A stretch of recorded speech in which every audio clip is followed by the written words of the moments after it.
everybody, and welcome to episode 2 of Play Some Video Games, the only video game broadcast that asks the tough questions like, how does King Koopa have that many kids? And Bowser Jr.? And we've never seen a female Koopa. Wonder what the missus would think about him going out and kidnapping princesses all the time. Wait, you don't think that he's going around kidnapping princesses for...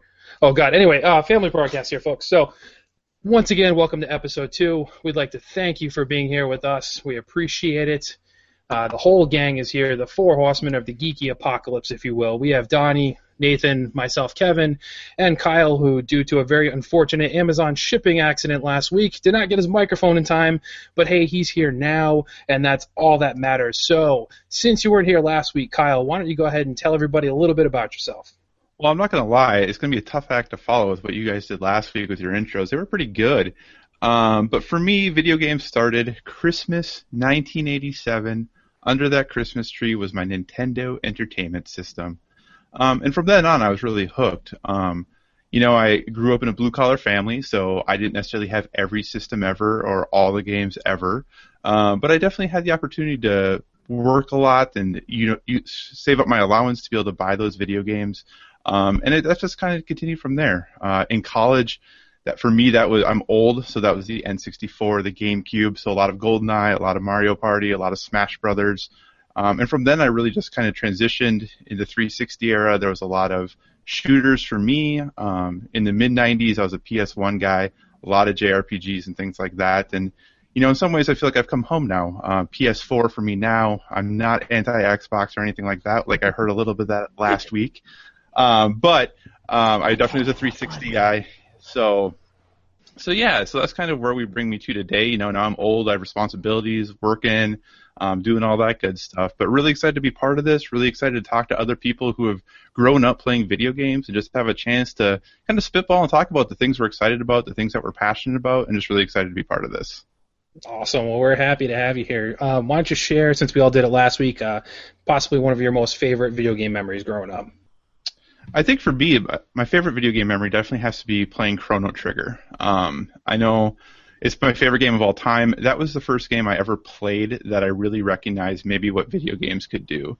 And with everything that it did with the multiple endings and how it incorporated a lot of the systems into the game. So for me, it's still a game I go back to and play regularly. Definitely my favorite game of all time. And just still, I can remember sitting in my basement, way into the evening when I was already supposed to be in bed, but I had snuck down there just because I wanted to get to that next part and see that next part of the story. So definitely Chrono Trigger, getting that game, playing that game for the first time and beating it, definitely my biggest memory. Awesome. Definitely a classic. Once again, happy to have you on board. And just for the record, boys and girls, we are not anti-Xbox. I know it kind of seemed that way a little bit. We're just poking fun at each other. I don't have an Xbox One, but just because I happen to get a PS4 when they launch, that's all. I own 2 Xbox 360s. I'd like to just make that mentioned again. I own 2 of them, not one, both. See, it's okay, folks. It's okay. Equal opportunity here. All right, so why don't we didn't get a chance to talk too much about what we're currently playing last week, kind of focus more on introductions and what we want to do as a little project here. So why don't we talk a little bit about what we're playing currently? I know, like we said, kind of all of us are in the same boat where time is a little precious, so we'll probably be the same thing week after week that we're kind of working on, but let's touch base and see what we're playing right now. So Nathan, why don't you shoot? This past week, all I've really played is the Division beta, and that was just before the show. So, have you guys played the Division beta at all? No, not yet. No. I missed out. It's really good. I'm super excited for this game. Really going into when this game was announced and stuff, I didn't follow it very much. I was like, this isn't going to be my cup of tea.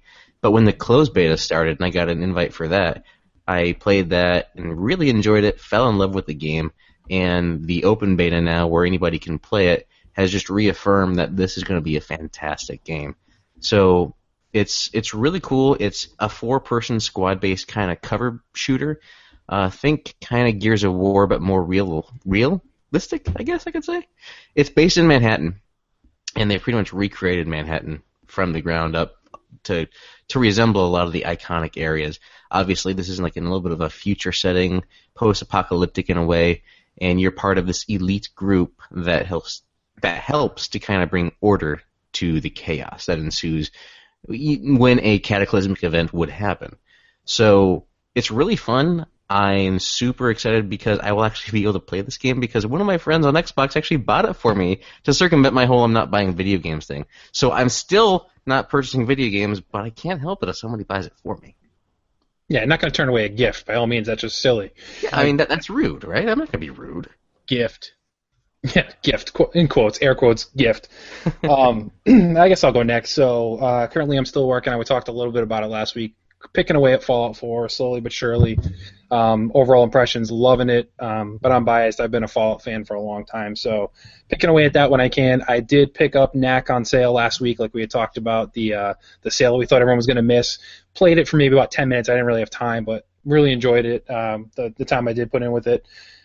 Finished up on Wii U Yoshi's Woolly World with the wife last weekend. We 100% completed it.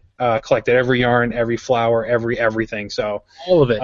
All of it. Did 100% of it. If Nintendo had trophies or achievements, I would have gotten a platinum on that one. So other than that, gearing up for the Splatfest this weekend. Pokemon Red versus Blue. So played a little bit of Splatoon to stay on point there. Definitely will be playing tomorrow. But that's pretty much all I've had time to pick at myself this week. Donnie, how about you? Well, I'm glad we started this topic in week 2 because I am playing two games that I've fallen in love with both of them. When I have time to play consoles, and everybody, it's been a very long week at the office, so I haven't played much this week, but on console I'm playing Xenoblade X on Wii U. I got that game because if you owned a Wii U, it kind of felt like you needed to buy that game. For any Wii U owner out there, I mean, there's not a whole lot of new games coming or big games that have arrived this fall, so to me that one kind of felt like a must-buy, and I got into it, and the first 5 or 10 hours or so were I was just like, I don't even know why I'm playing this, and then as the further I started to dive into it, the further I started to get hooked by it, and at this point I'm completely sold. I love this game. I'm constantly just playing it. I can't even tell you I think I've put about 25 hours into it. I'm not sure how far I am into the story. I don't even really care. I like the music, and I like running around. I like killing gigantic dinosaurs, and I like jumping off of huge ledges, and I love seeing... I mean, if you haven't played that game yet and you own a Wii U, I would like to tell you that you'll be completely amazed by how well it looks. You won't believe that it's running on a Wii U. I mean, this looks every bit as good as any PS4 or Xbox One game I've seen to date. But the game that has really taken me by storm is Fire Emblem Awakening. This is my first Fire Emblem game. I've never played one before. I never owned a GBA. I did not play it on Wii. I heard all the noise that was happening with Fire Emblem Fates, and I was like, well, this is a series that everybody loves, apparently. Everybody that tweets about video games, I should check it out. So I bought the game, and I started playing it, and I'm on Chapter 8 now. And it's basically the game I've played every day this week. I play it while we're watching Modern Family. I play it while we're watching The Office. I basically play it while I'm watching TV. So the wife sits next to me and she watches her TV show, and I sit there and I play Fire Emblem and I kind of pay attention to the TV show. And that's what's been going on with me this week in terms of playing video games. I'm hooked. That's cool. Fire Emblem is definitely a great series. I played Awakening when it first came out. Love the series overall. It's definitely something different, and I think every single iteration of it's been good. Wasn't as hooked on the Wii version, but the DS and GBA versions were always solid. So definitely a good time had by all. I'm looking forward to Fates eventually. I'll probably pick that up myself because I'm interested to see what they've done with the series since then. So last but not least, Kyle, what are you playing, man? Well, going back a few weeks here, I got The Witness and finished that game. And I can't recommend that game enough. I think that when I had reviewed it, I said that if you weren't into puzzle games, you may not like it. And that might not be true anymore. I think that game is something really special. The way Jonathan Blow put that game together really does tell a story in a way that I think few games can or have. So I would highly encourage anybody who's thinking about it to definitely give that one a whirl. I definitely understand the price tag is off-putting to some people. I definitely think it's worth the $40. I don't think that it's too much to ask based on the amount of time that was put in, the amount of time it'll take you to finish the game, and it really everything that it's trying to do. It's not going to hold your hand. It definitely is something that you have to enjoy getting satisfaction out of figuring out puzzles, but I would really encourage people to take a look at it and see if it might be something that they want to give a shot. In addition, I got the chance to play and finish Firewatch. That was a game I was really excited about. I've been really looking forward to what Campo Santo was going to do with that game.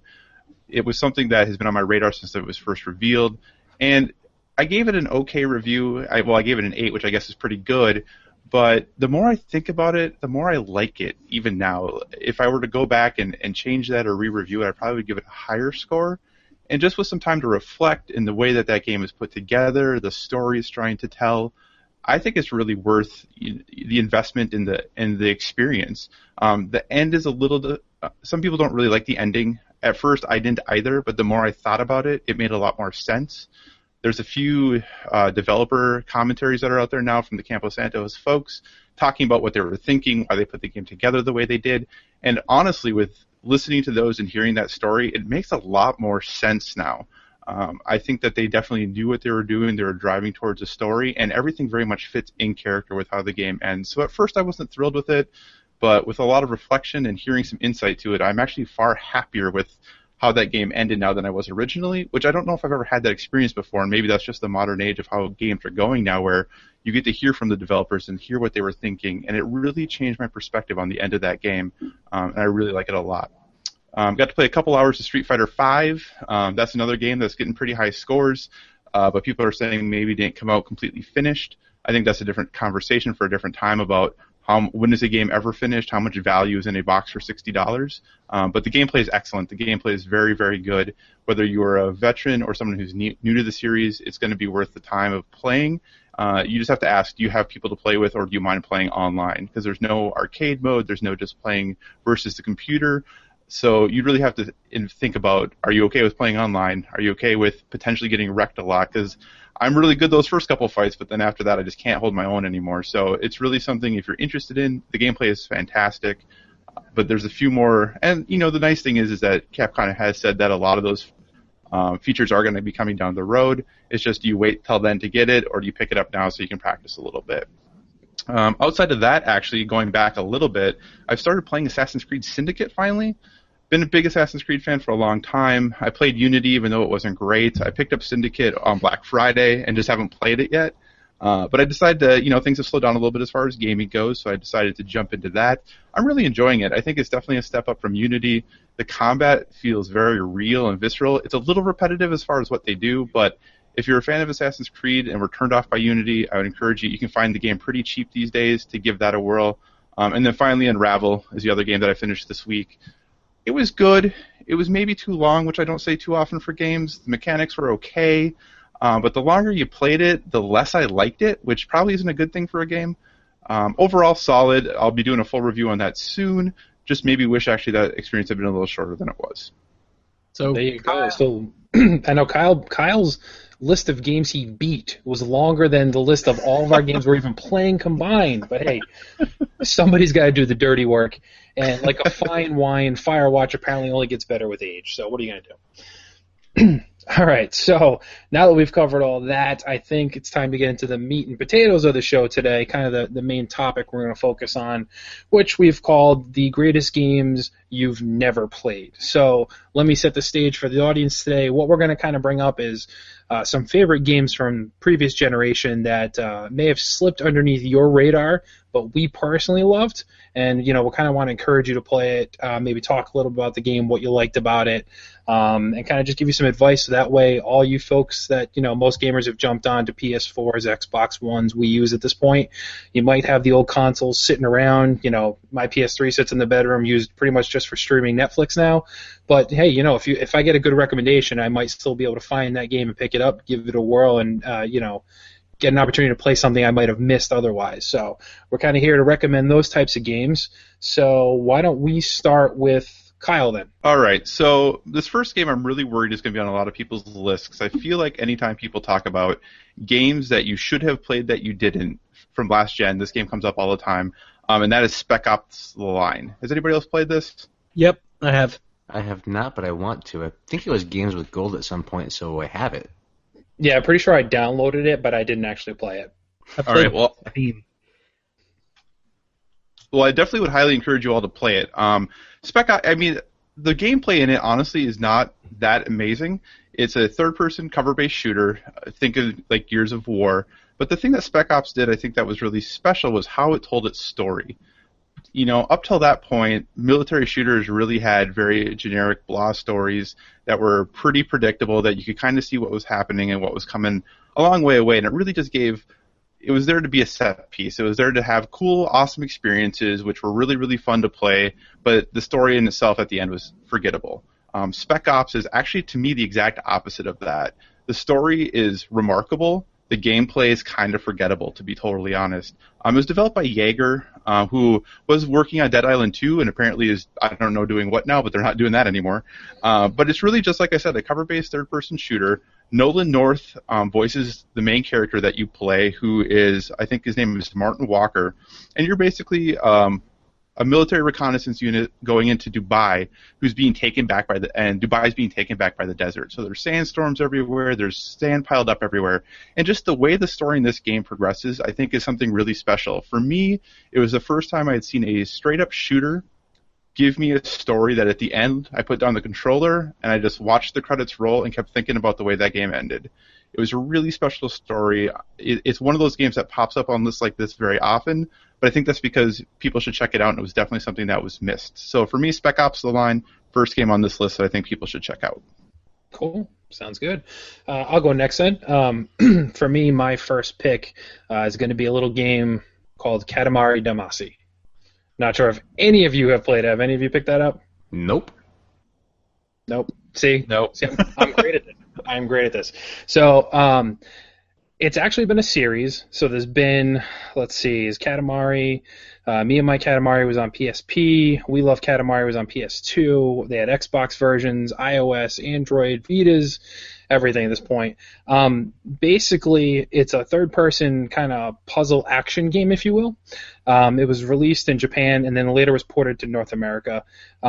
It actually resulted from a school project that Namco was running in Japan. So students actually came up with the premise of this game, and then it was developed for less than $1 million. Launched at retail for $20 on PS2, the first title. I remember picking it up. I had worked at Toys R Us at the time, and a bunch of us saw the cover art, and the cover art alone were like, what the heck is this? Kind of read the back, and the back of it gave the premise of the game where basically it deals with the aftermath of the planet-sized King of All Cosmos' binge-drinking spree that wiped out all of the stars and other celestial bodies from the sky. The king, who is chronically dissatisfied with his 5-centimeter-tall son, charges the prince to go to Earth with Katamari, a magical ball that allows anything smaller than it to stick to it and make it grow, and collect enough material for him to recreate the stars and constellations. So you play as the prince. You're dropped in these very Japanese-centric locations with your Katamari, which is like the funky little ball, and basically you just roll the ball, and things will stick to it. And the bigger the pile on the ball gets, you're able to collect bigger items around you. So eventually you're able to roll up, cars and people to the point to get to houses and other things, trees and stuff like that at that point.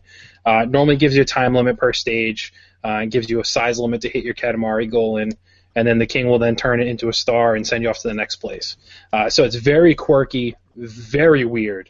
The opening video alone, we'll eventually post it to the website, but you got to see just the YouTube clip of the intro to the game. That alone, combine it with the music, the quirkiness, and the super Japanese aspect of it, it is a blast. And it's age appropriate for anybody, so it's not a concern where somebody might look at it and be like, what the heck are you playing?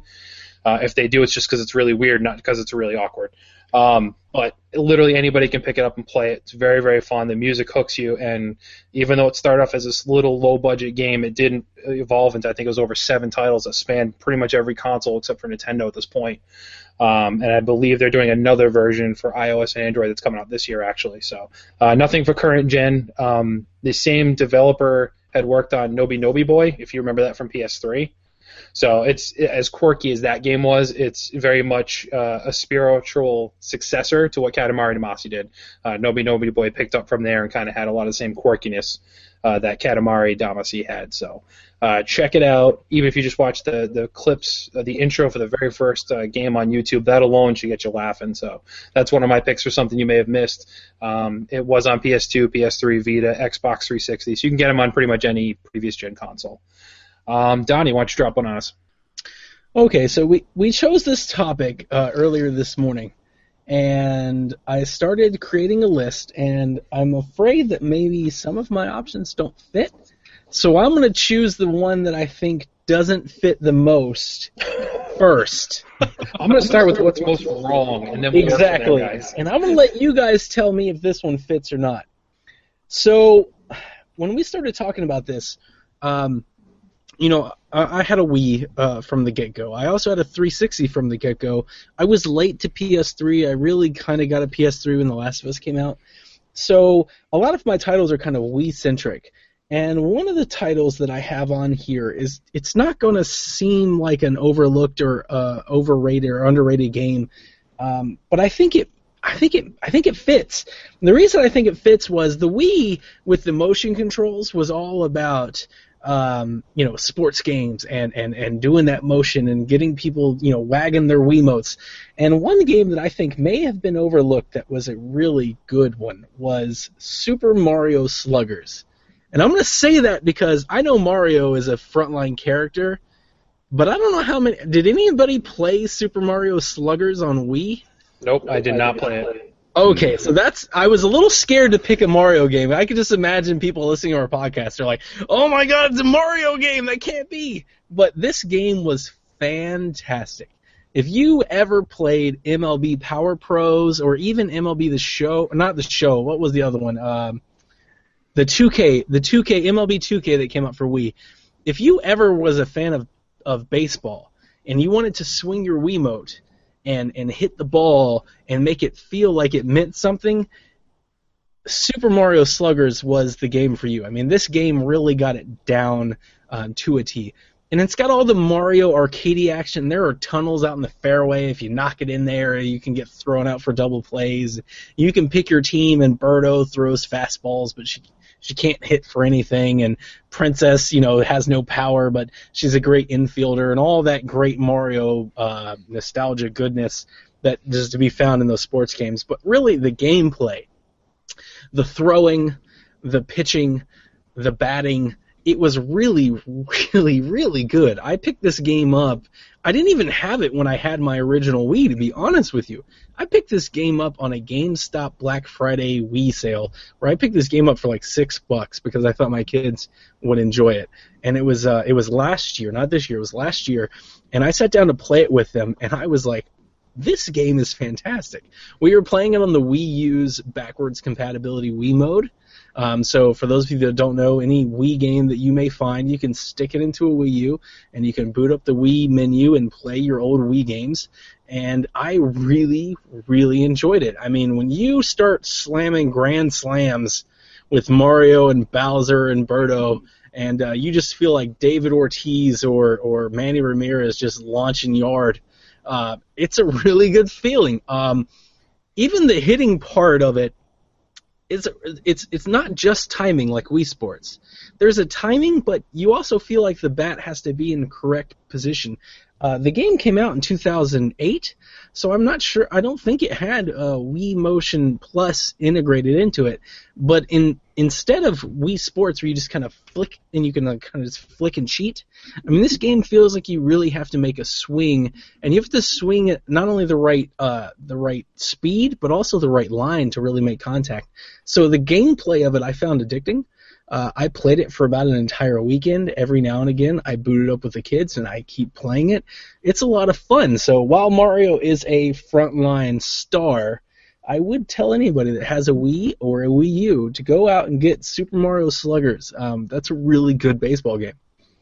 That's cool. Yeah, just for reference, the Wii Motion Plus did not come out until 2009. 2009.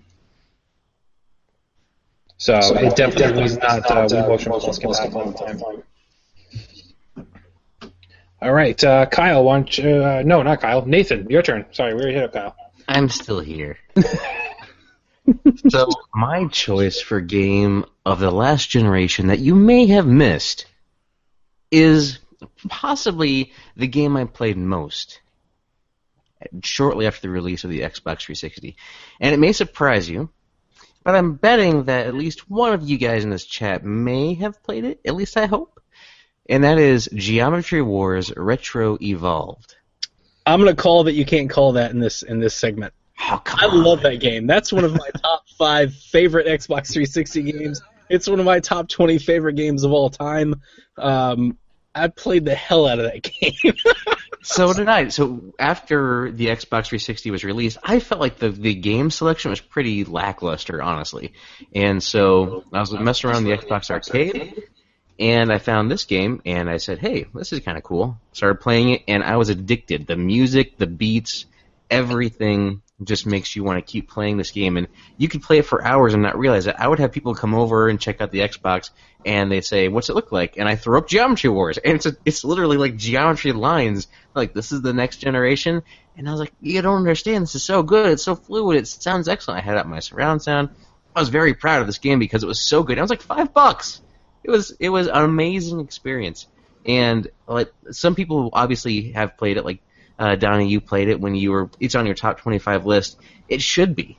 But a lot of people, I think, maybe don't go back and explore some of those Xbox Live Arcade releases, especially the initial ones, because they kind of discount them. They see it's $5 and it's like, that can't be any good. But I guarantee you, if you have not yet played Geometry Wars Retro Evolved, and you do now, and you like music, I think you'll be hooked. Question, Nathan. Quick question. Well, before I even ask you the question, just one add-on to Nathan's comment. Vector graphics. Geometry Wars Retro Evolved is amazing because of vector graphics. That game looks incredible.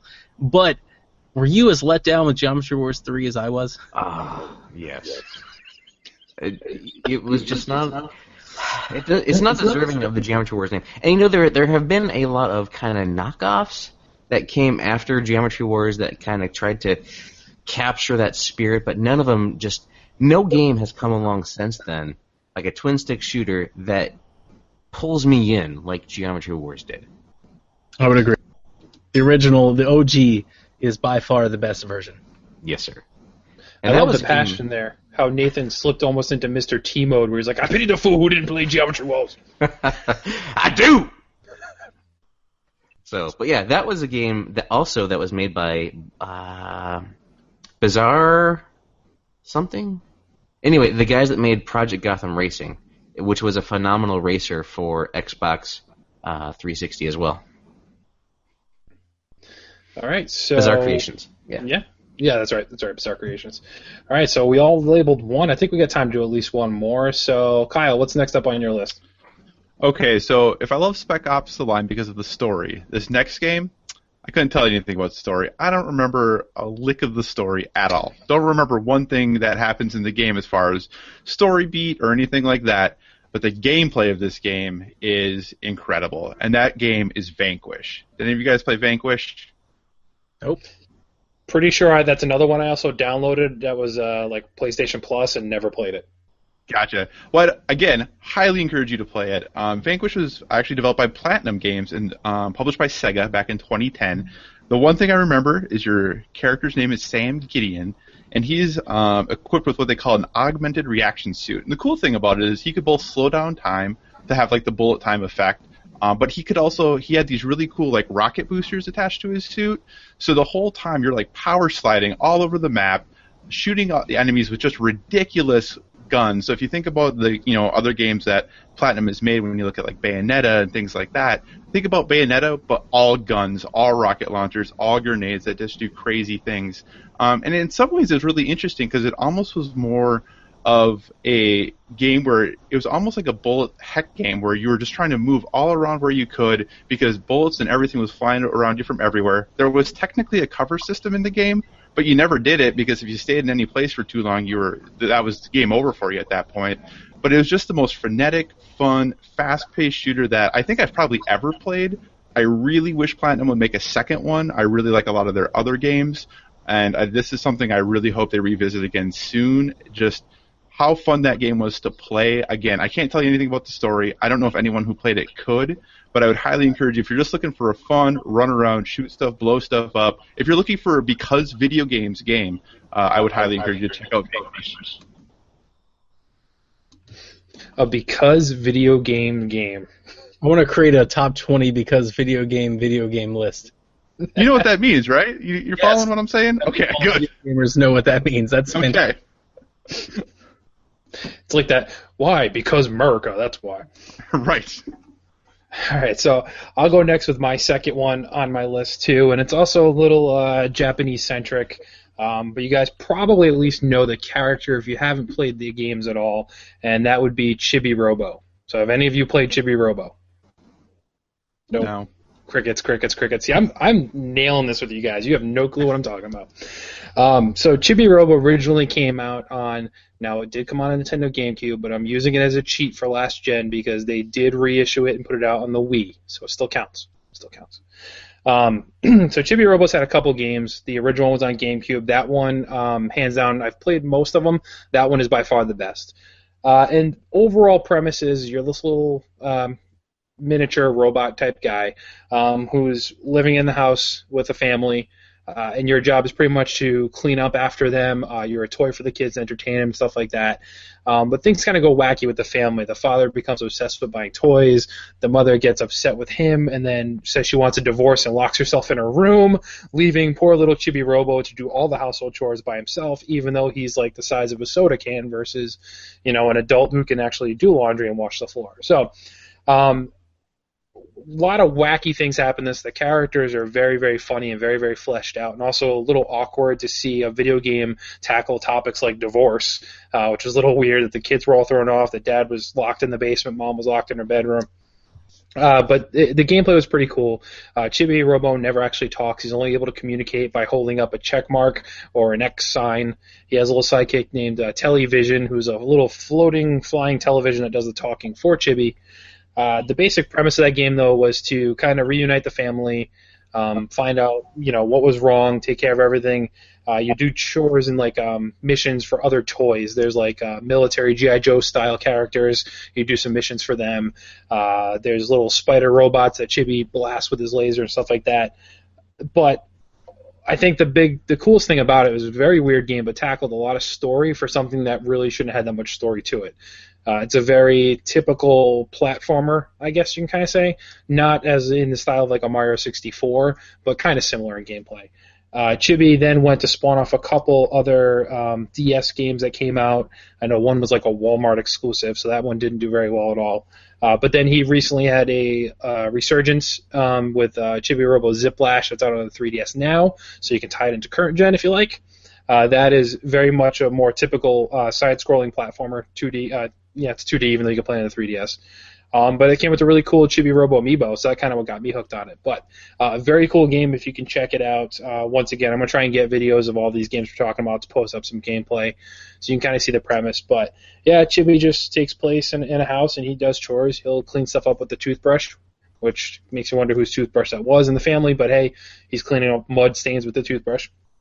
But it's a very cute game, once again, very family-friendly, but it was just something unique and different that I hadn't really experienced on any other console. It was just, I don't even remember how I got the game, but I just happened to pick it up, and reviews for it were pretty good for the first one, just like Katamari Damacy, where the reviews were good, but it just wasn't out there and people didn't pick it up as much. So you might have missed the Chibi Robo, but once again, you can pick up Chibi Robo, plug into Adventure on your GameCube if you still got it. If not, it was available. It was re-released on the Wii as like a player select when they added the motion control to it. So you can pick that up. And if not, the 3DS Chibi Robo Ziplash, I'll eventually be doing a review for that to get that up once I'm done with it. Still a good game. Not as good as the original one, but still gave me something to wet my lips, if you will, for my lack of Chibi Robo lately. So it's not quite as good, but definitely something to pick up if you're a Chibi Robo fan. But that would be second on my list. So, Donnie, why don't you go ahead?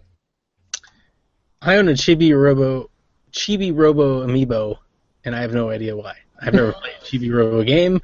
Chibi Robo Ziplash never interested me. I don't know why. I just I got it on Amazon for like $4. I was like, why not? He's adorable. That's why. So if I'm understanding correctly, we only have time for one more game from my list of 6. So I chose one, and I get to pick one more. All right. Nothing with Mario. No Mario. No Mario. No, this is not going to be a Mario game. Instead of picking, I have one PS3 game and I have one Xbox 360 game, but I'm going to go back to Wii, and I'm going to go with Red Steel 2, a Ubisoft game that came out in 2010. Now, Red Steel was a Wii launch game, and it was awful. If anybody played it, it was terrible, and I'm not going to try to talk you off of that ledge. The sequel, however, was fantastic. It looked fantastic. With Wii Motion Plus, it played fantastic. It was, in the best sense of the word, it was Kill Bill, the video game. It was this Western samurai Japanese fighter. You're deflecting bullets with a samurai sword comic book game. I think it was a few years too early. When I look at games like, forgive me, I just lost it. What is the comic book game that everybody fell in love with? The shooter, the 3D shooter. Somebody help me. I thought I wrote it down and I completely forgot it. You talking about Borderlands? Borderlands, exactly. Thank you, Nathan. It is Borderlands. It's Borderlands with motion controls. Now, if you don't like motion controls, I can't help you there. I feel bad for you. But it was really, really good. It had a story that would get you from start to finish. I think most video games have a story that'll get you from start to finish. Unless you're The Last of Us or some incredible game, most stories just get you from start to finish. And this game had a story that would get you from start to finish. It had great graphics, great controls. It played amazingly, and it was just such a better take on the original vision. I look at Red Steel 2 being the Assassin's Creed 2 to Red Steel 1. Everybody, they saw Assassin's Creed 1, they're like, the game's not really good, but I kind of see what they're doing. And Assassin's Creed 2 came out, and they're like, it's amazing. Well, Red Steel 2 was amazing compared to Red Steel 1. The problem was, in 2010, everybody moved on from their Wiis. Nobody had a Wii anymore. Nobody wanted to play it anymore. If that game could get ported to PS4 or Xbox One, I think a lot more people would enjoy it.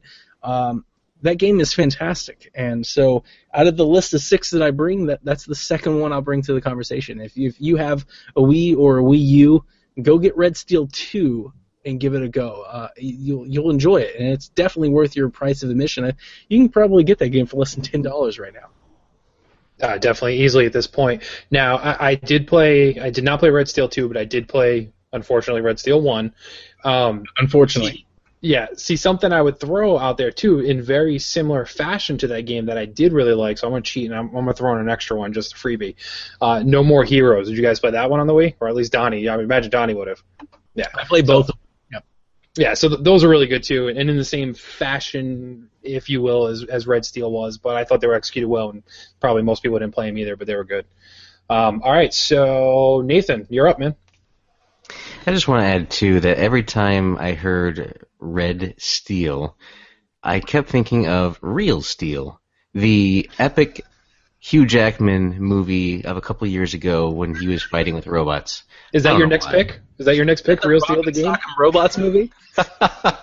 No, that's not my next pick. But, so my next pick, my second, I should say, pick for Xbox 360, again, because that's my jam, was an exclusive to Xbox 360.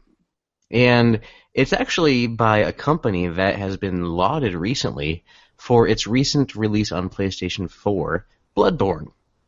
It's by the company called From Software. In 2006, they released a mech game on the Xbox 360 called Chrome Hounds. Has anybody played that? Never even heard of it. What's it called again? Chrome Hounds. You're not making this up. No, it's an amazing game. It was excellent. Yeah, it's very, very good. Did you play it? I did. Oh, this game had its own democracy, right? There were like 3 warring countries, and you would align yourself with one of these countries, and there would be actually elections to elect a leader of the country that had different traits, and they would focus on.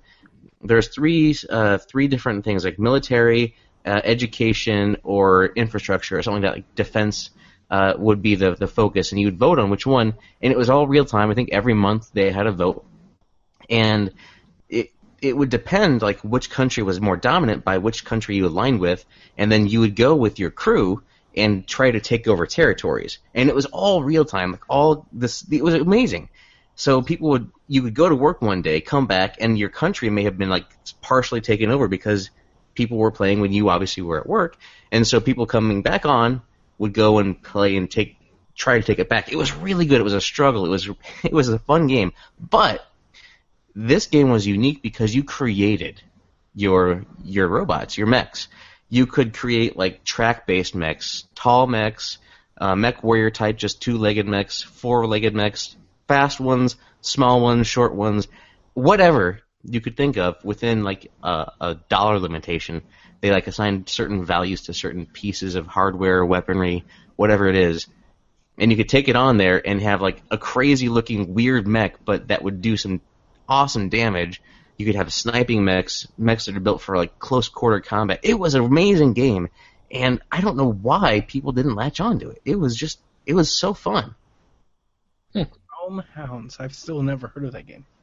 And another reason, so part of the reason why I actually played it was because back on the back on the original Xbox, there was a game called Star Wars: The Clone Wars that had a conquest mode that you and 4 other guys would be on or 3 other guys would be on the same team and go against another team of 4 to destroy each other's bases. And I had a lot of great friends that I built up playing that game and Crimson Skies on the original Xbox, and a lot of us went to the Xbox 360, and this game came out, and it was a good fit for our crew, so a lot of us got to come back and play again.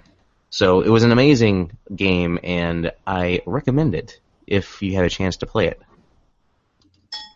Sweet. Sounds good. All right, so let's move on then. Now that we've covered that, I'll probably get some of the rest of your guys' lists offline, and we'll post that to the story on the site later on, just so we can throw our other picks out there as well for everybody. So as every week, as we like to do, we'll talk a little bit about news. I'll kick it off. This past week, or actually the other day, the Academy of Interactive Arts and Sciences had their annual DICE Award. So for those of you not familiar, it stands for Design, Innovate, Communicate, and Entertain. So to give a quick rundown, kind of an overview of the big winners this year, I'll just go over a couple of the categories that were won. Super Mario Maker took home Family Game of the Year. Rise of the Tomb Raider took home Outstanding Achievement in Character. Mortal Kombat X was the Fighting Game of the Year. Metal Gear Solid 5, The Phantom Pain, was the Adventure Game of the Year. Heroes of the Storm took home the Strategy Simulation Game of the Year. Helldivers took the Handheld Game of the Year. So I know it's out on PS Plus, I think, this month for the PS4, so I'm looking forward to trying that one out. Let's see. Forza Motorsport 6 took home the Racing Game of the Year. And then these other games took home multiple awards. The Witcher 3 took home Achievement in Game Design, Achievement in Story, and Outstanding Technical Achievement. Star Wars Battlefront took home Action Game of the Year and Achievement in Sound Design. Rocket League, a favorite of many, many players right now, won Sports Game of the Year, ironically enough, and Achievement in Online Gameplay. And then it also took home the Sprite Award, which is unique. It's basically an award given for low-budget games that then went to have big exposure versus AAA games that you know will just get picked up and bought just by the name alone. Your Assassin's Creeds and Tomb Raiders. You know people are going to buy them no matter what. Rocket League was an undertaking entirely different from that. Ori and the Blind Forest took home Achievement in Animation, Achievement in Art Design, and Achievement in Original Music. And then the big winner was one of my favorites right now, we talked about earlier, Fallout 4, which took home Outstanding Achievement in Game Direction, the role-playing or massive multiplayer game of the year, and then, of course, the big award, Game of the Year. Also of note, Hideo Kojima got his award for...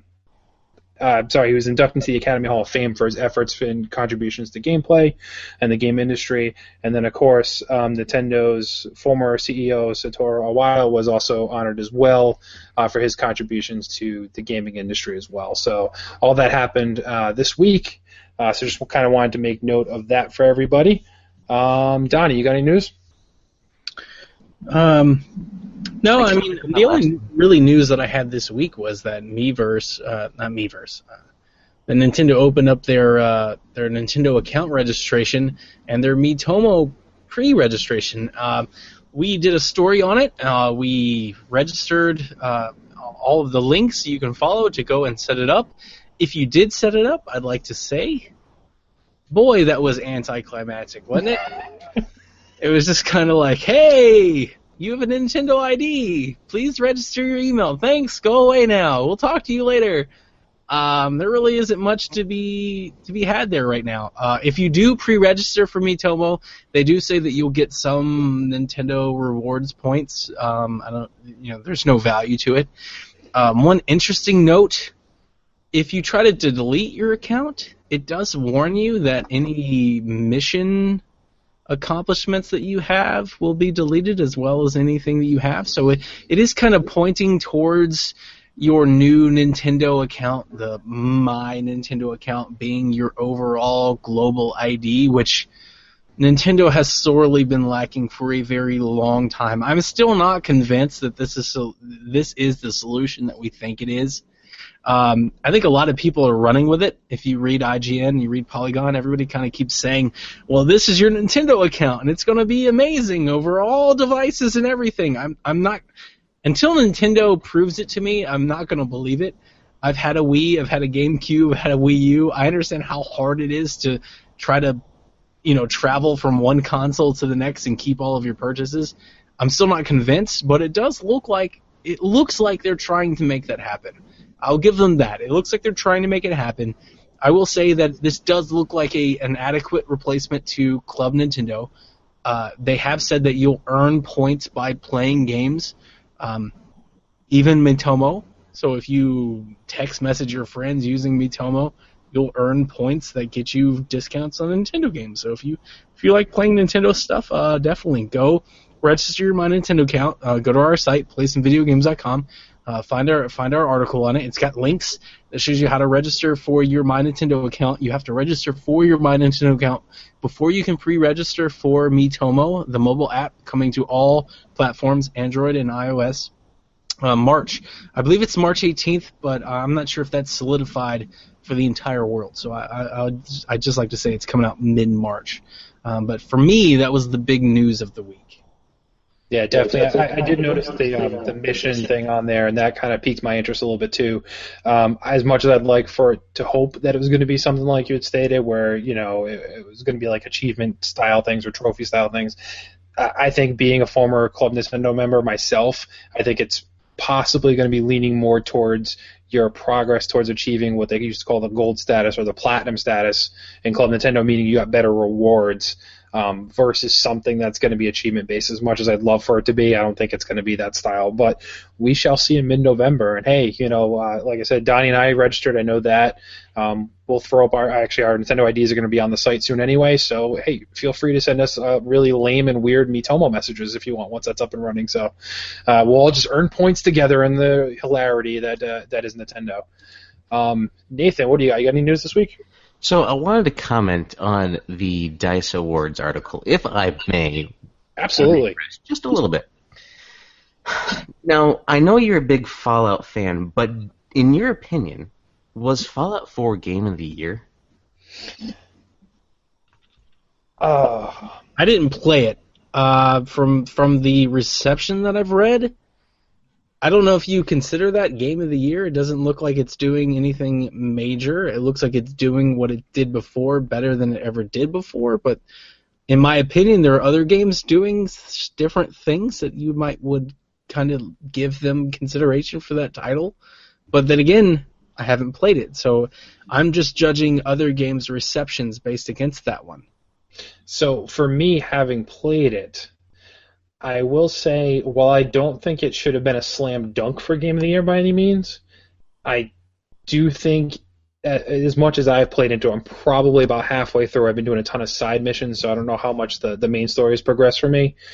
I think that the fact that they really have done it better, as Donnie said, better than they have done before, I think that works in their favor, because when you think about things like Mario or Legend of Zelda, where overall, broad strokes here, a lot of those games are very, very similar, but they're always critically acclaimed, yet they may be the same exact thing. Mario 64, Super Mario Sunshine, Super Mario Galaxy, it was just better versions of what was already out there, yet people raved about those too. So I can kind of understand both sides, but Personally, I mean, it's really close. I know a lot of people not slam dunk, but slam on Batman Arkham Knight.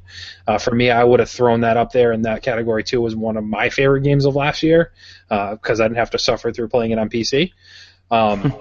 But yeah, I can see what you're saying. I'm not sure that would have been a slam dunk for me. I did not get to play The Witcher 3, but I know a lot of people hold that in a much higher regards than Fallout 4. So, for the Game of the Year contenders, you have Bloodborne, Fallout 4, Ori and the Blind Forest, Rise of the Tomb Raider, and The Witcher 3 Wild Hunt. Of those, I've played 3. I haven't played Fallout or Bloodborne yet. But from what I understand of Fallout is that there's a lot of bugs in it, right? I mean, and that's kind of written off as the charm of Bethesda. Like, they get away with it. For some reason, they get away with bugs, right? But then a game comes out like Ori and the Blind Forest or Rise of the Tomb Raider, which I played through both of those, and those are magnificent, beautiful games. I haven't experienced a single bug in either of those. Witcher 3 comes out from a developer that's never made an open-world game before and makes one of the most impressive and, in my opinion, best open-world experiences ever that actually make you care about everything, not just the main story. But Fallout 4 comes out, and it's just like, hey, we're going to go ahead and give it to you guys. It doesn't feel like they earned it, especially compared to these other contenders. And Bloodborne, from what I know of that, a lot of people have played that didn't even play that genre before, but they played it and they loved it. It did something that transcended what people would typically do. It took people outside their comfort zone, and people found a new genre that they liked and enjoyed. And I just don't understand how Fallout 4, which is essentially Fallout 3, just maybe just a little bit more stuff, I guess you could say. You get the buildings of the bases and stuff, but it's the same thing as Fallout 3, right? Yeah, it honestly is. I don't know if the bugs, I don't know if it's a PS4 thing, whatever. I personally have not experienced any bugs that have broken the game like I did consistently in Fallout 3 when it first came out and even New Vegas. But I can imagine PC is probably getting a lot more issues because of what they do. And the resolution, I think, obviously they can clock at a much better graphic proportions than the PS4 can, the Xbox One can. But yeah, I don't know how they get away with it. I have also played games that have been much more bug-ridden from the start, but I totally get what you're saying. To be Game of the Year when they haven't, I think they've only released 2 patches for it so far, so clearly anything that's out there is not entirely fixed. I haven't experienced it myself, but I know PC is having a lot more issues than the consoles are. Yeah. What do you think, Kyle? Well, I mean, I didn't play Fallout 4. I played Fallout 3, and it wasn't a game that really grabbed me, and then when I heard that 4 was kind of 3.5, it just wasn't something I got into. I did play The Witcher 3, and I'll be honest, I didn't really like it, but I get that my opinion is the minority. I recognize that is an excellent game. And often I feel like when people give Fallout 4 a pass, a lot of times they talk about scope. They talk about the scope of the game and how everything you do matters and how if you move this spoon, that spoon will still be moved in 4 days if you go back. And I don't make video games. I don't know how video games work. But when I played The Witcher 3, it has a lot of scope too, and I don't feel like it had a lot of the same issues that it seemed like Fallout 4 was having. Now again, I didn't play Fallout 4. I know I have very good friends who played it, loved it. I know someone who put well over 200 hours into it and loved every moment of it. But he told me about multiple times of game-breaking bugs, getting stuck in elevators, having saves that just corrupted and went away for him. And granted, he was on PC, but it does make it hard that.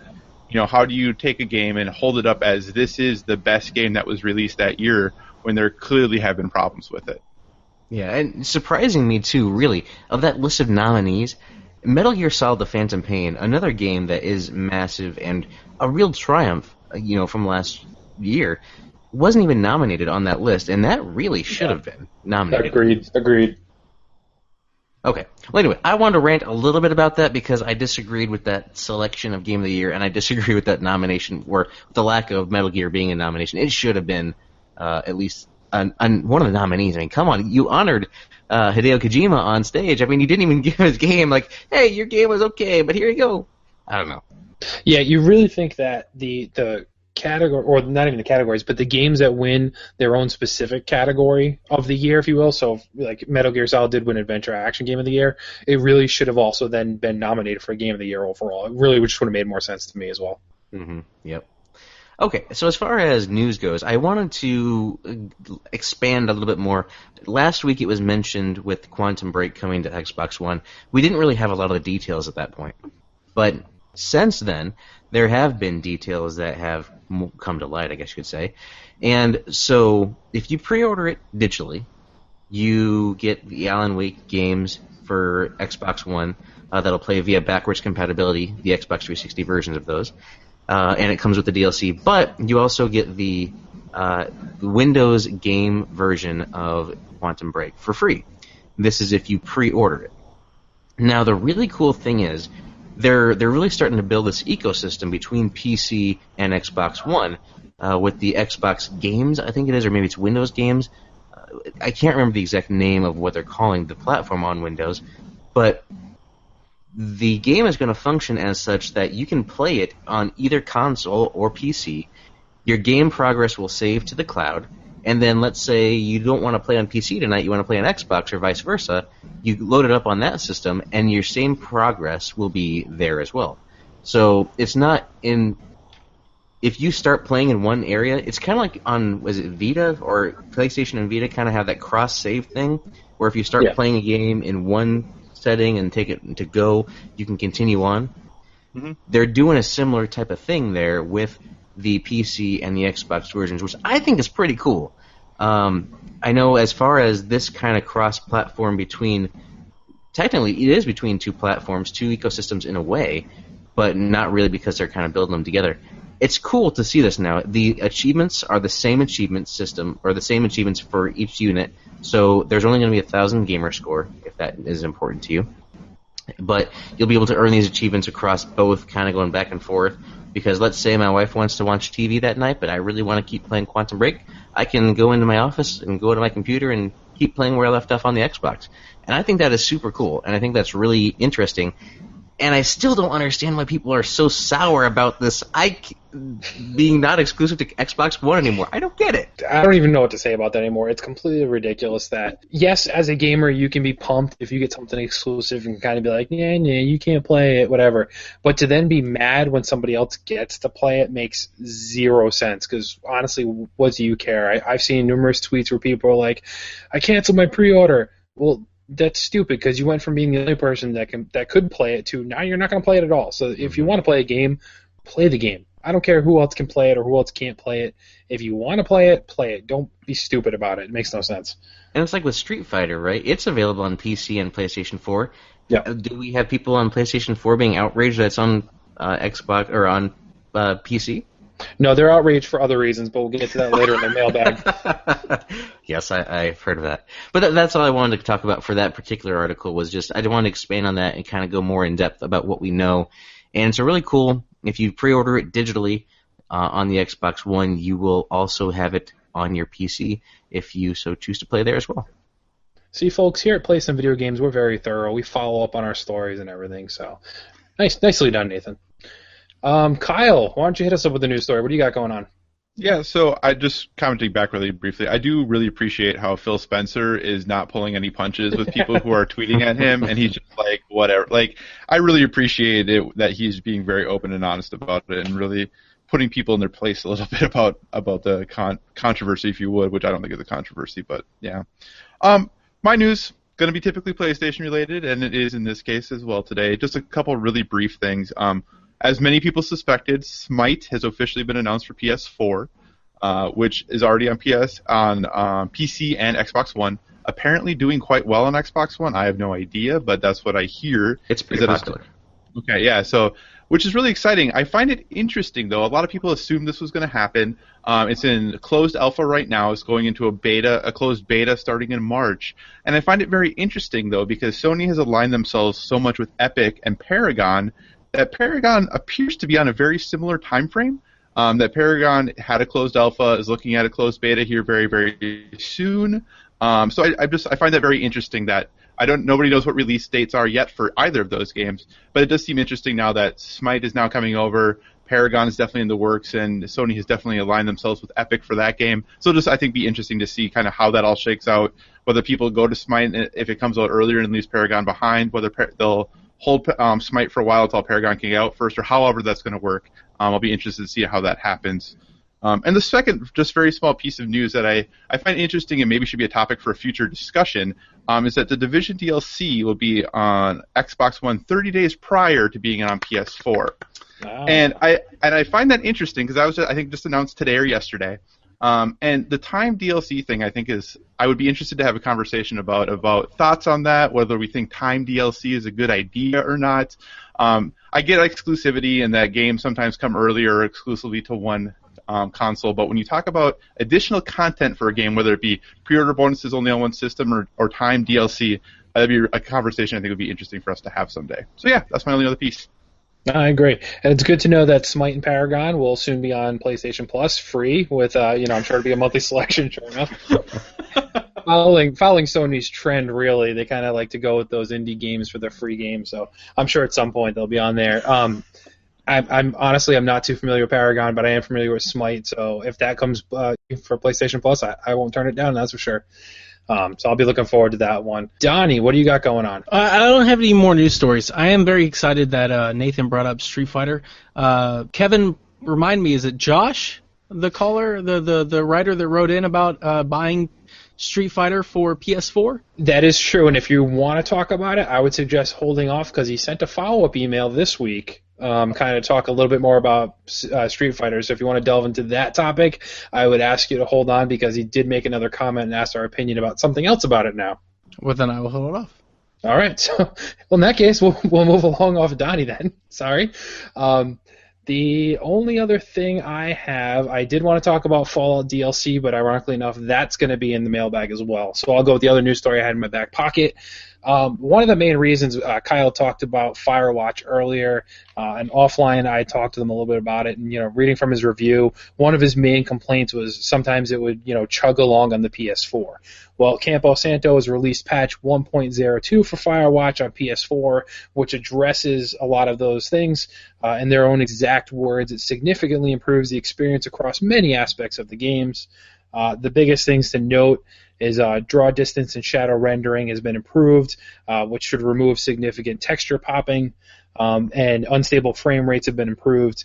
Autosaves will now occur less frequently, which are causing some of the worst instances of frame rate slowing down. They did also mention they're still working with Unity in order to improve the game by updating the engine, and eventually subtitle support for other languages will also be added to PS4 version in the next update. So I definitely want to play Firewatch. I was going to hold off on it for a bit anyway, see if it comes up on a sale or, who knows, PlayStation Plus maybe, but that's probably way down the line because it's doing very well. But ideally, I wanted to wait because I'd seen these issues with the gameplay, the frame rate, and everything like that. So it's good to see that they are addressing it. I've read a lot about the guys that worked on this, and they all seem to be pretty good, and they want to take care of their customers and adopters of the game. So it's good to see they're working on it, so it should only get better and better as time goes along. That's all the news I have. Nathan, you got anything else? I got a couple stories. Not really stories, but just current news, and they're Xbox related, so y'all can take in some more Xbox knowledge. So, launching right now as we record, if you are an Xbox One user, you will begin to receive the January console update. And I'm unfamiliar with the PlayStation 4. I mean, I have it. It's on rest mode, and I hardly ever play it, but I'm sure it does its own thing. But on PlayStation, how often do they update the console? PlayStation, maybe once every 2 or 3 months. I think we get an update. It's not super common. I don't even think it's once every 2 or 3 months. At least not to GUI or UI. I mean, that comes like once or twice a year. Okay, so the way Xbox does it must be just a little bit different then, because they have like the user feedback, and they're constantly improving the experience, adding features that people are requesting, refining everything. It really works really well. It's a completely different look and feel from when it launched in 2013. I think is when these launched. Anyway, so now I'll just go through some of the bullet points of some of the new features that are coming with the Xbox One. So if you want to join a friend and that's in a party, but maybe there's a guy that he plays with that you don't really want to play with, you can look and see who's in the party before you join it now. So you can kind of avoid any unwanted contact, I guess you could say. Xbox discrimination at its finest. There you go. You're like, man, he never plays with me anymore. Yeah, I don't know what's going on. So anyway, you can see who's in a party before you join it, so it's kind of cool. I know one of my friends that I play with on Xbox, shout out to Coach Mo, he loves his gamer score, he loves his achievements, and he loves his leaderboards. And so there is a gamer score leaderboard on Xbox One now that will show how you compare to maybe your top 10, or actually I think it's like top 5 friends, and then you can see more after that, but you can see how many gamer score you've earned against how many they've earned in the time. So it's pretty cool. Wasn't there like a top 5 on not Facebook, MySpace back in the day, like your top 5 friends? Probably. Sounds about right. We're catching up to MySpace. Yeah. You can rearrange your pins now. If you aren't familiar with this, you can pin games, apps, shortcuts to websites, whatever, on your Xbox by just pull the left trigger and you drop down to all your pins. You can rearrange those around now and move them. Small little thing, but it's important because I like to have my stuff put together. I didn't like it before where I would have to like unpin something, pin a lot of things, then pin that thing back to get everything together. Like I want my games all together, I want my apps all together, I want my shortcuts all together. Now you can just move it around and it's easy to do. So it's nice. You can also do something that people have been wanting to do for a long time. So when you're going to install a game that you've already purchased, but it's not on your hard drive, there's a ready-to-install list that's on your My Games and Apps section. But this included everything that you could install that you have kind of tied to your account, which includes betas, demos, and games that you just don't want to play ever again or see or be reminded of.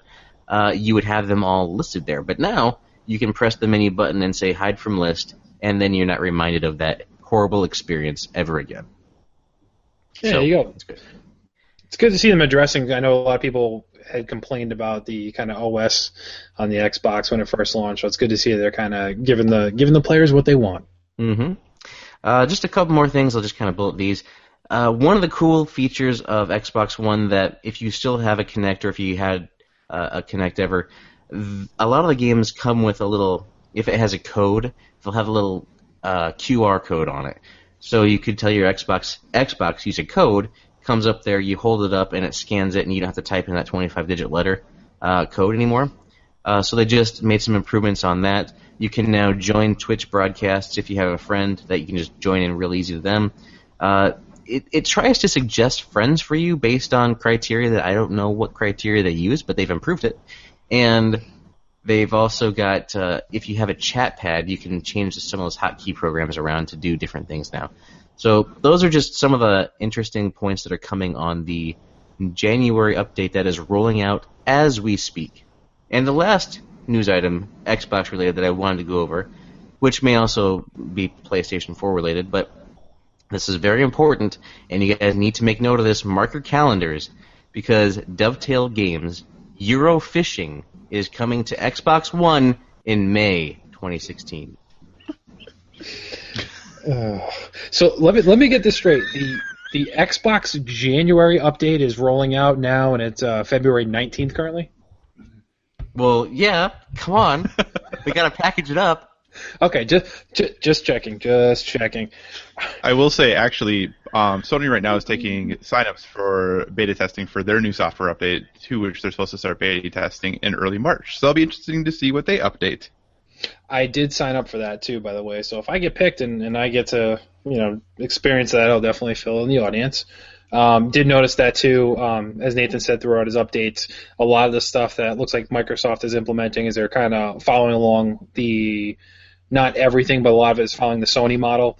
The friend suggestions that's been on there. Obviously, the Twitch has been on there with the PlayStation 4 too. So it's good to see that they're trying to balance the scales as far as what each console can offer to the table. So ought to be exciting. All right, so for the sake of time, because we're over the hour mark already, boys and girls, we're going to take a dive into the mailbag, if you will. We got 4 emails sent in this week as well. So we'll just address these and kind of see what you guys think about it.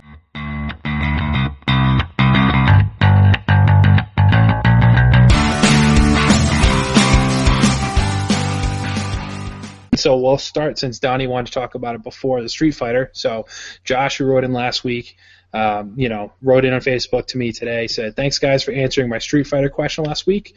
This question is very much related to the game. Got my copy from Amazon on Tuesday. Was extremely excited to play it once I got home from work. Popped the disc into my PS4. You did get a PS4. I was a little disappointed to see that there was a 6 gigabyte update, in parentheses, for a fighting game that I needed to install before I can even play it.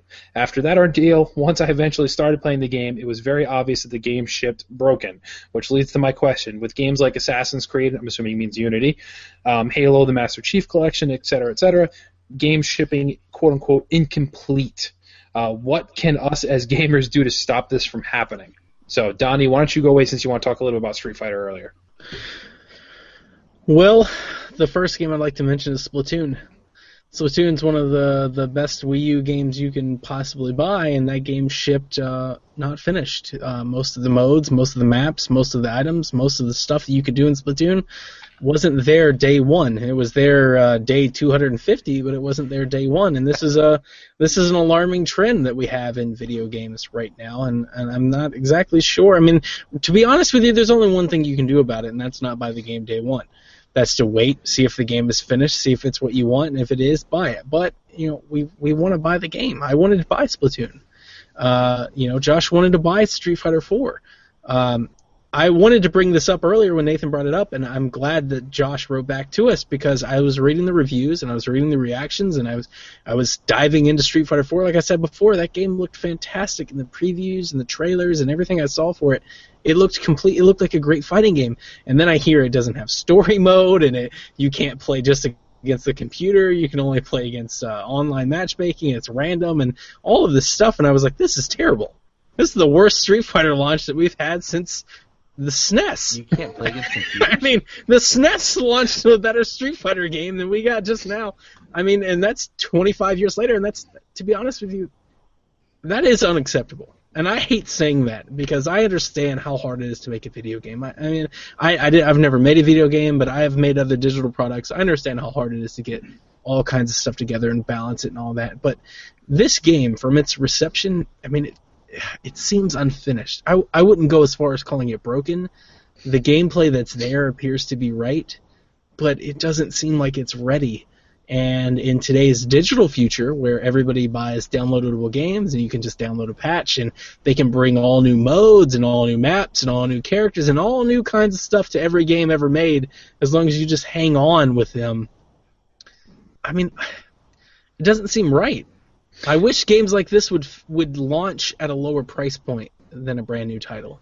I think that might be a solution, where Street Fighter comes out and says, you know what, we're not a $60 game yet, we're a $30 game, and we've got 2 years worth of updates coming that you're going to pay another $30 for, and 2 years from now you're going to have an amazing $60 game. If Splatoon came out like that, and they said, hey, you know what, today we're a $40 game, we got 9 more maps and 100 items and 2 new characters and all kinds of more stuff coming and 2 new modes, and that's going to come within a year. And if you give us $20 a year from now, you're going to get all of it. I think more gamers would be, amenable to that type of upfront honesty. But I mean, as the publisher, they got to get their money while they can. And I mean, it definitely. I don't feel like anything's going to drop. I don't want to sound doom and gloom, but I do think there will be a game.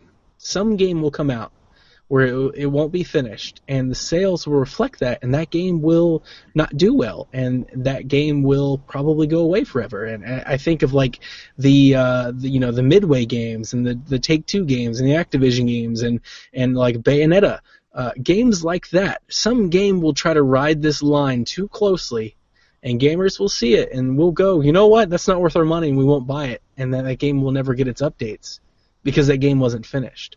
It's an alarming trend right now. No, I agree, and just to give some insight for those that may not be following Street Fighter that carefully, so just released obviously on February 16th, the Battle Lounge multiplayer lobbies can only host 2 players at a time as opposed to the standard 8 when the servers are even stable enough for people to log on at all right now. If the online component of the game isn't working, players only have the options of a very skimpy story mode and survival mode to play with.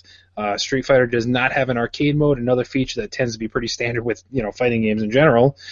Even things like the fun customization options with Street Fighter, like the different costumes, stuff like that, not there at launch. Let's see.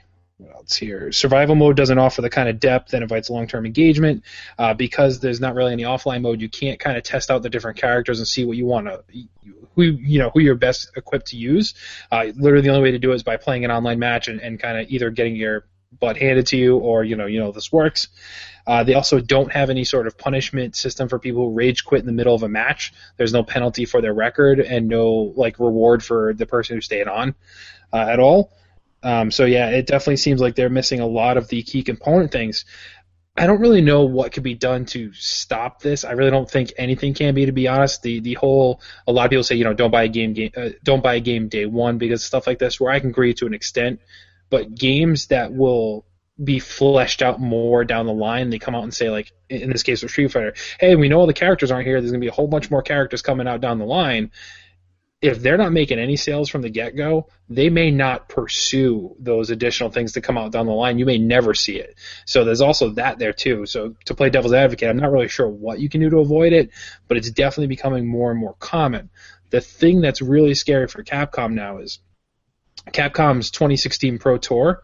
The first major event starts on March 18th, and Street Fighter is supposed to be the foundation of that competition. And it's not ready. So they have pretty much less than a month now at this point to get it figured out before it's going to be an even bigger embarrassment on the main stage, where all of a sudden their headlining game for the tour is not going to be there at all. So, but is it not ready for that? I mean, if you think about it, right, that's probably why the game came out, right? Like, they have their Capcom Cup, like they got to get back on tour, like they don't want people playing Street Fighter 4 anymore. And for one-on-one, you sit next to a friend on a couch, like you can play Street Fighter 5. So for their tour, they're pretty much set right now. And I think that one thing that a lot of people, and I'm not excusing everything or saying it's okay, but I do think one place that this game's a little different than maybe other games that have been accused of this, especially Destiny, is that, Capcom is saying that everything for Street Fighter that's coming in the future isn't going to cost you anything. Whereas for Destiny to get fleshed out, it was you had to download this pack and pay for this money for this, and download this and pay money for that. Whereas Capcom's saying, hey, you've made your investment. Everything now you'll be able to pay with in-fight currency, in-game currency if you want to. If you want to pay cash or in fighters quicker, go ahead. But story modes, everything they say they're adding is not going to cost anything. So, again, not excusing it, but I think they probably had some reasons they needed to get that on the street because of things like how the fighting game community works, and that they have tournaments that they need people playing this game in. Kyle, could they not have just shown off Street Fighter V at the tournament without releasing it retail? Sure, they could have, but do you want another year? Does Capcom want another year of people playing Street Fighter 4? Or if they can have people playing Street Fighter V at their tournament, is that what they want? Again, I'm not saying it's right or anything like that, but from Capcom's perspective, I can understand where they'd be like, look, we can get this game out, we can definitely have, because the game plays very well. But there's definitely some holes there as far as modes go. But I can understand from their perspective where they're like, look, we have a tour that these people need to play our newest game. We can't afford a whole another year until we have them be playing Street Fighter V. Well put. Nathan, you got anything to contribute? So I'm just kind of looking at the Metacritic right now in Street Fighter. And from the critics, based on 50 critics, the rating is 79, right? That's okay, that's passable.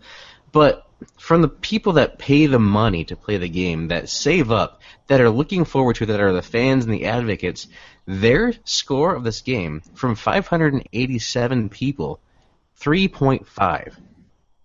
So that's 79 to 35. The people who were actually playing this game, the users that want to experience it and have fun with it and play it with their friends, they can't. Like the number one most helpful on the user side, it's a 0 rating. And it says this isn't a complete game. You have to be logged in for single player, got kicked off the server in a single player mode, no arcade, and this guy was able to get his money back from GameStop. And a lot of these are similar comments. If you were to buy this game digitally, and Steam is a little different, but if you were to buy it digitally on PlayStation 4, you would have no recourse. right? You couldn't return this game if you even wanted to. You can't even trade this in. You can't buy something on digital store and say, well, I'm done with this now, or this isn't performing what I wanted. There's no recourse for you to return that game or that title. And that is not consumer friendly, in my opinion, right? I understand why that used to be the case because of game piracy. Quite simply, in the early PlayStation days, you could rent a PlayStation game or buy something from PC that was on CD and copy it, return it back. That was the standard model because you can return stuff as a market. The consumers are not protected, right? That's the basic bottom line, is that for someone to want to make their displeasure on this known, they either have to not buy the game, but if it's someone who's super stoked about it and really loves Street Fighter, they're going to pre-order the game. They're going to want the collector's edition because they get the Ryu statue, right? Or they get the art book. And yeah, you'll be happy with those things because you know what to expect with those. But the meat of what you buy is underdone. It's, to use my food analogy, you get a steak, and it comes out, it smells good, it looks good, but you cut into that thing, and that thing is raw. That is not done. I mean, you got to send that thing back and get that thing cooked up, right? You can't do that with a game. I mean, you can maybe set it aside for a while and hope they fix it, but there's no guarantee. And that is the problem. That people, these game companies, big game companies like Capcom, put this game out, you pay your $60, and then hope that they fix it. I don't know. That just doesn't seem right to me. I think the one thing to keep in mind, too, is that every review I read was out before the game was released said what modes weren't there. They talked about the holes that weren't available, like the holes in the gameplay and the holes in modes and all that. Like, that was pretty well known on Monday of what for sure wasn't there. And Capcom's been pretty open if somebody follows what's going on about, hey, this isn't going to be present day one. This is coming in summer. This is coming whenever. Now, granted, there's a good number of people who aren't as into games as we are, who played Street Fighter back in the arcade and was like, oh, this would be fun to pick up. So, again, I'm not saying it's okay. I think that for those in the know, the information was out there. But I can definitely see how if you were not somebody who was up on games or read about games a lot, that some of this definitely would have come to as a surprise. And you're right, it sucks that there's not a lot they can do. Yeah, the thing that I would say to that is, I mean, Street Fighter has 2 decades of pre-advanced knowledge, 2 decades of a foundation, where you're absolutely right. We speak for the 5 to 10%. I bring that up constantly. I mean, every podcast across video games brings it up constantly. We're the people that love to know. We love to tell all of our friends. We tell our cousins and our uncles, and people are like, hey, I want to buy a video game console this Christmas, and we've got all the answers for them. We're the 5%. There's 95% of people out there that goes, I played Street Fighter 20 years ago. I know exactly what to expect. And they pop that disc in, and they're like, this is not what I expected at all. And I feel like Capcom owes them an answer. And Nathan, you're right, with this digital platform, if we see that day, and I don't know if we all agree, but I think it's very safe to assume that we will see a day where games are digitally distributed completely. These console makers are going to have to adopt a refund policy like Steam. We're going to have to give people the opinion to go, hey, this isn't what I signed up for. I want my money back. I don't know if you do that in the first 24 hours, first 48 hours, first week. I don't care. But the idea that if I purchase something on PSN or Xbox Live for $60 and I download and I play it for the first hour and I'm like, this is not what I thought it was going to be, you should be able to get your money back. And if you don't, then you're going to risk not being able to sell as much, because I do know there's a lot of people out there that's why they like GameStop. Mm-hmm. They can go buy a brand new game, and if they don't like it, they can bring it right back and go, you know what, I just didn't like it, and now I want something else. I mean, ultimately, it'll hurt the industry, right? So the only other option, if you want to be digital, is to maybe rent the game. And renting the game helps who? The game rental place that you're renting it from. It doesn't help the publishers at all. So if you really want to support the publishers, it's a two-edged sword. They're doing their own damage, because now people may not buy the next Capcom game, the next Street Fighter game, because of what happened here. Maybe they'll rent it first. Maybe they'll try to see what's really the story before they play it. Wait, and it's just going to affect the game maker, the publisher, a lot worse, I guess, in the long run. I agree. All right, for the sake of time, so we're running a little long here, we're going to pocket a couple of these mailbag questions. So, Jason and David, thank you for sending your questions. We're going to hold those off till next week. I just want to address this last one here because it does kind of tie in a little bit to the conversation we're having right now. So, Jake sent in a question saying, is it a good idea for Bethesda to increase their season pass for Fallout 4 from $30 to $50? Also, they claim it'll be worth more than $60, but paying $110 total for a game, in my opinion, is a little ridiculous. Do you feel that we're not getting complete content from games? So it comes similar to the Street Fighter thing, but I think in this case this is something a little different. I know I'm a big fan of Fallout, but I did say it on last week's podcast that I think Bethesda has released, especially with the Fallout games, some of the best DLC I've ever played. It adds hours and hours and hours of material on there, increased story, raised level caps, specialized weapons you can only get in those missions, new areas. But they've also released horse armor. Yes, that is true. That is true. But so the story did push me to buy the season pass, though. So when he said the story came out earlier this week that Bethesda has released the details for the first 3 DLC installments. The first one, Robotron, I think it's called. You'll be able to make your own companions out of materials and basically make your own robot companion for the game. And it sounds like they're adding a little bit of story and maybe some missions detailing specifically to that. The second one will allow you to set traps and capture ghouls and death claws and all that kind of stuff and use them in some sort of battle arena. And then the third one seems to be the one everyone's talking about, something Harbor, I forget the exact name of it, but it's supposed to add what they claim is the biggest landmass they've ever added in a DLC in any of their titles, including Skyrim. With tons more stories featuring Nick Valentine as one of the companions you get in Fallout. So they said that, due to this amount of content they're going to do, they want to up the season pass from the $30 as is currently to $50, but you'll still get the same content regardless. So if you already bought the season pass at launch, you'd still get all the DLC. They're not going to cap it or anything like that. And they did give us a buffer. Currently, if you're listening and you are interested, you have until March 1st to buy the DLC before it jumps up to the $50 price tag. My personal opinion, just do it. Bethesda hasn't let down in the other Fallouts with their Game of the Year editions or all the DLC. And when you were to buy the DLC separately, you would spend between $50 and $60 for the DLC that was in Fallout 3 and Fallout 4 as well, which critics kind of universally, acclaim that there was great material. So I don't think they're going to do anything different or less than they did in the past. So I'm perfectly okay with that. In my opinion, I'm actually getting at $30 a better value than I did with my Fallout 3 and Fallout New Vegas purchases with the DLC. So I'm okay with it. I don't consider this exception to be an incomplete game. Bethesda always does DLC, we always know, and it doesn't ever tie directly into the main story. So it really wouldn't fit in the game otherwise. So I'm okay with it personally, but what do you guys think? I'll jump on this grenade first because I don't play Fallout. I'm not going to play Fallout. I hadn't played a Fallout before. I'm not going to play a Fallout later. The one thing that it's not even a really good comparison, but the one thing I would compare it to is Smash. I've paid way so much money for Smash that it's unbelievable. I was going to ask you, how much does that game cost us? Exactly. If you counted the 3DS version, which I also own, and all the DLC, I'm easily $200 into that game. If you counted Amiibo, oh my god. I'm way so much money into that game. I think DLC is for folks that love the game. If you're one of those people, you're playing Fallout 4 and you've put 50 hours in Fallout 4 and you want to go play something else, don't buy the DLC.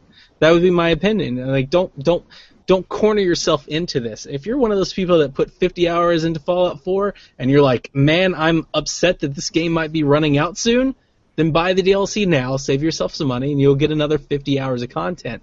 The only game that I can even compare to Fallout 4 is Xenoblade X. And if Monolith Soft came out and said, we have the largest island ever in Xenoblade and we're going to give it to you for $30, I wouldn't buy it. Because I've put 30 hours into Xenoblade, and as much as I love the game, I don't know if I've got another 30 hours to put into it. Like, I'm ready to go play something else right now. So it is such an individual question to ask yourself. Do you want to keep playing the same game? Do you want to move on to something new? Do you love it so much that you want more of it? But know what it is. I think I love what Bethesda's done. You know, they said, hey, you bought a season pass, you didn't know what you were getting? Well, here's what you're getting. Hey, you didn't buy a season pass because you didn't know what you're getting?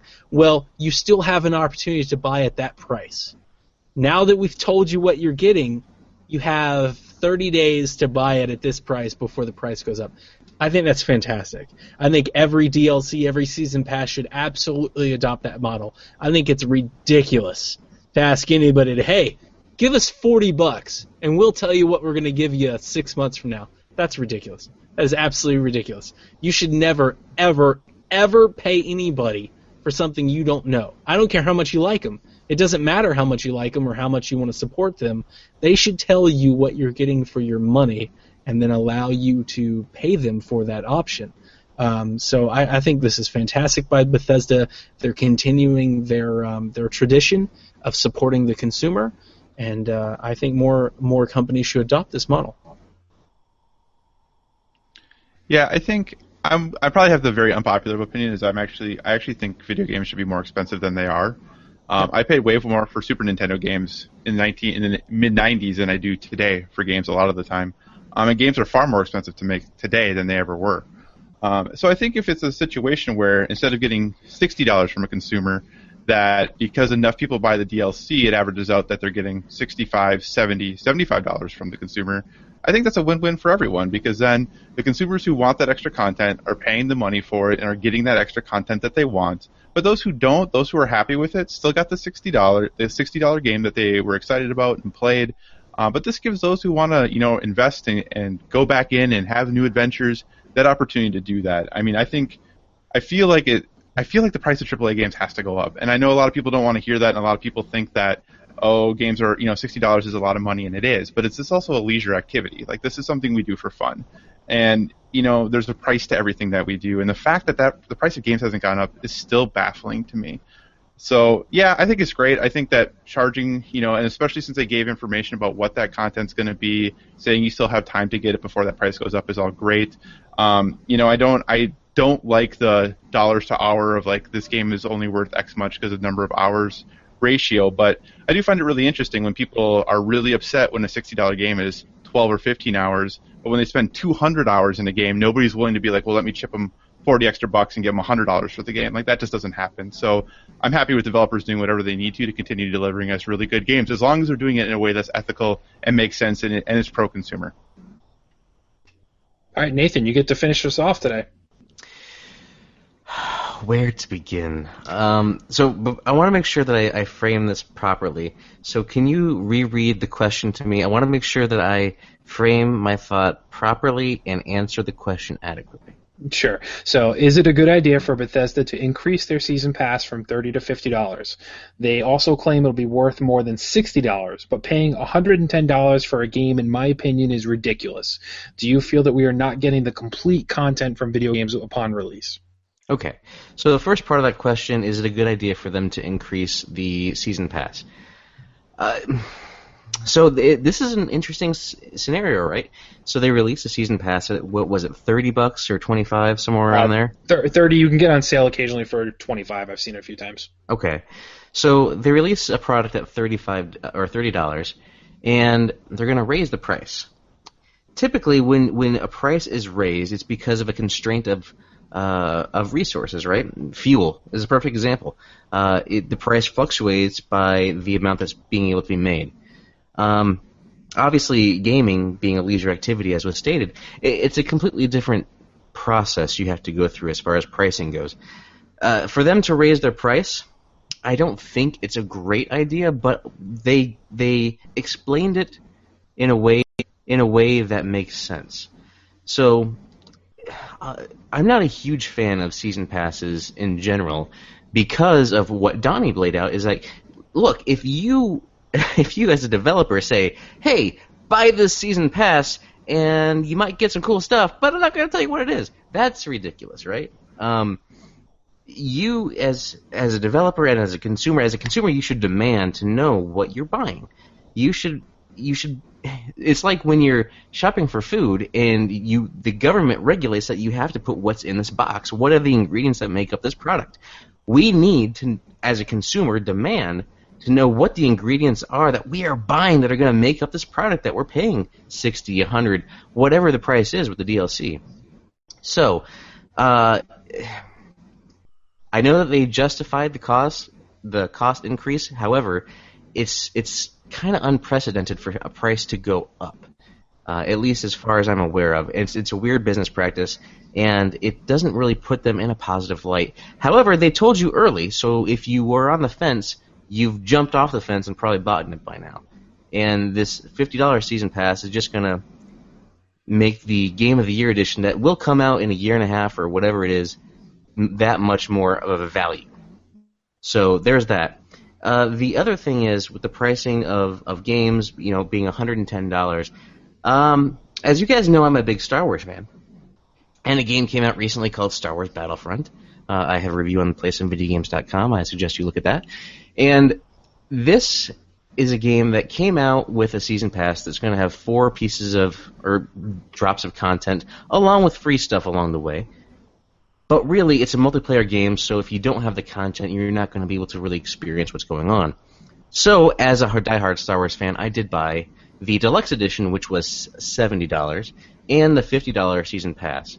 So, I've paid, was it I can't do math right now. It was 120, 130 bucks? 120? Okay. So, I've paid the $120 for that game, hoping and thinking that they will give me eventually a complete package to keep the game fresh, to keep the game going. But I did that because I'm a Star Wars fan, right? You put Star Wars on something, I'm most likely going to buy it. So that's just plain and simple. But a different side of the coin, a game that impressed me enough that after I beat it, I said, wow, I want to give this developer more money. I had a great experience. I was super impressed. And I know that they're going to give me a great experience with my $25 that I'm about to give them, or $30, was The Witcher 3. After I beat that game, I understood what I got. I was happy with what I got. I wanted to give the developer more because I don't know how closely you guys followed that release, but that game came out, and the first thing that you see when you open the case or when you started the game up was a thank you note from the developer. It says, hey, we know that you got a lot of different options to play games, but you chose us. You're giving us your time, you gave us your money to get this game, thank you. And as a thanks, we're going to be giving you 13 free pieces of DLC spread out over a few months. That, from a developer, for them to do that endears the customer base. From that point forward, I was a fan of CD Projekt Red, and I will buy any game that they put out just because of the way that they treated their fans, the people that bought the game. They treated them with respect. Unravel did something similar when you started that game. That they said, hey, thank you for playing this. And I believe even after the game they said, again, thank you. You spent your time, we spent our time. This was a great piece of work. Those are the games that I feel I have an emotional connection to, and from the beginning, without even knowing anything, because they're being human. They're not being a faceless company at that point. They're not just a faceless entity that's taking my money. They're giving me an interaction, an experience that makes me feel okay with giving them more money, right? So I've paid $120 for a game that didn't thank me for buying it, and then I went out and paid a little bit extra for the season pass for a game that did, and it's just one of those things that it's all about how the developer treats the customer, and if they value the customer, they're going to make sure that the customer knows that they're valued and just give you good faith. Say, we're going to give you all this stuff. If you want, here's going to be a big thing here later on. That's going to cost a little bit, but here's all this other free stuff. That other thing, don't worry about it. You don't need that, but if you want it, great. Does that answer the question? Absolutely. So see, it highlights the importance, kids. Remember to always say please and thank you, because then Nathan will love you forever. I might give you a couple bucks. Exactly. And second of all, us here, the developers of Play Some Video Games, we promise we will never increase the rates on our DLC at all. To be honest, it's all free regardless anyway, so it doesn't really make a difference. So think that's going to close out the show for today. Like I said, Jason and David, we will get to your questions first next week then. Thank you so much for sending those in. And we do want to encourage everybody to send in those questions every week. You can email us at playsomevideogames@gmail.com. You can message us at facebook.com. If you're not liking us already, why the heck not? Facebook.com/playsomevideogames. Of course, visit the website, playsomevideogames.com. We're working on some new things, including weekly Play With Us installments. We'll have all of our gamer tags up online so you guys can follow along, even if you want to just be kind of creepy and see what we're playing. Or, hey, if you want to join in, by all means, jump aboard.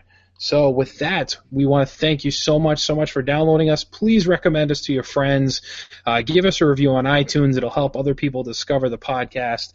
We really want to thank you all. We did hit, as of earlier today, over 100 downloads. That does not include those of you who stream and don't download. Thank you so much. We can't express how happy and unexpected this journey has been so far.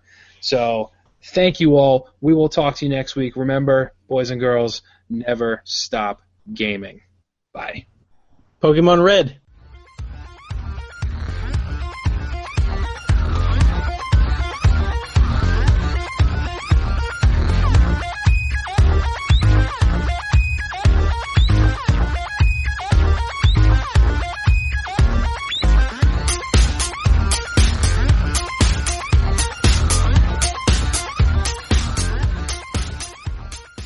Oh, y'all want to buy some popsicles?